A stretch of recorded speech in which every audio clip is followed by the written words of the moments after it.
Veterans Affairs Secretary David Shulkin said Thursday that, contrary to a report in the Washington Post, taxpayers did not cover his wife's expenses on a July trip to Europe that mixed official travel with sightseeing.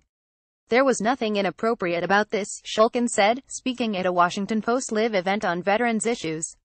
He rebuked the news organization for what he called poor reporting. The information the Post included in its September 29 report came from a VA spokesman, on the record, in emails. In those emails, spokesman Kurt Kashauer said the federal government paid for the flights for Shulkin's wife, Merle Bari, and provided a perm reimbursement for her meals and other expenses. Bari's travel was paid for by VA and was approved before the trip as part of an ethics review, Kashauer wrote, referring to the airfare.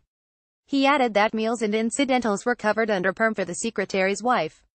Kashauer wrote that Bari qualified for the reimbursements and taxpayer-funded airfare because she was traveling on approved invitational orders and had temporary duty travel expenses. He did not respond to questions seeking elaboration. VA chief took in Wimbledon River cruise on European work trip on Thursday. Kashauer did not respond to emailed questions seeking to square the information he provided on September 29 with Shulkin's statements at the veterans event. He referred a reporter to a video clip of the event. At the event, Shulkin did not say who paid for his wife's airfare.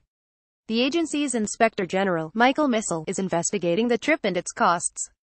The couple's six-person traveling party included Vastan acting Undersecretary of Health and her husband, Shulkin's Chief of Staff, and another aide. They were accompanied by a security detail of 6 additional people. Shulkin is one of 5 members of President Trump's cabinet whose travel has come under scrutiny, either because they have flown on military or private planes, or mixed official business with political events or with leisure time. At the event Thursday, Shulkin said he spent 40 hours at a conference in London discussing veterans' mental health issues with representatives of Britain, Canada, Australia and New Zealand. In past years, the VA secretary has attended the conference. "I got tremendous value from this conference," he said. Shulkin and his traveling party also attended meetings in Denmark from July 12 to 14. Officials in Denmark said VA officials approached them about scheduling those meetings.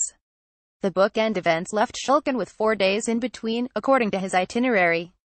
He attended a ceremony one of those nights at which a British veteran of the war in Afghanistan was honored, and a meeting the next night as the British Prime Minister's residence.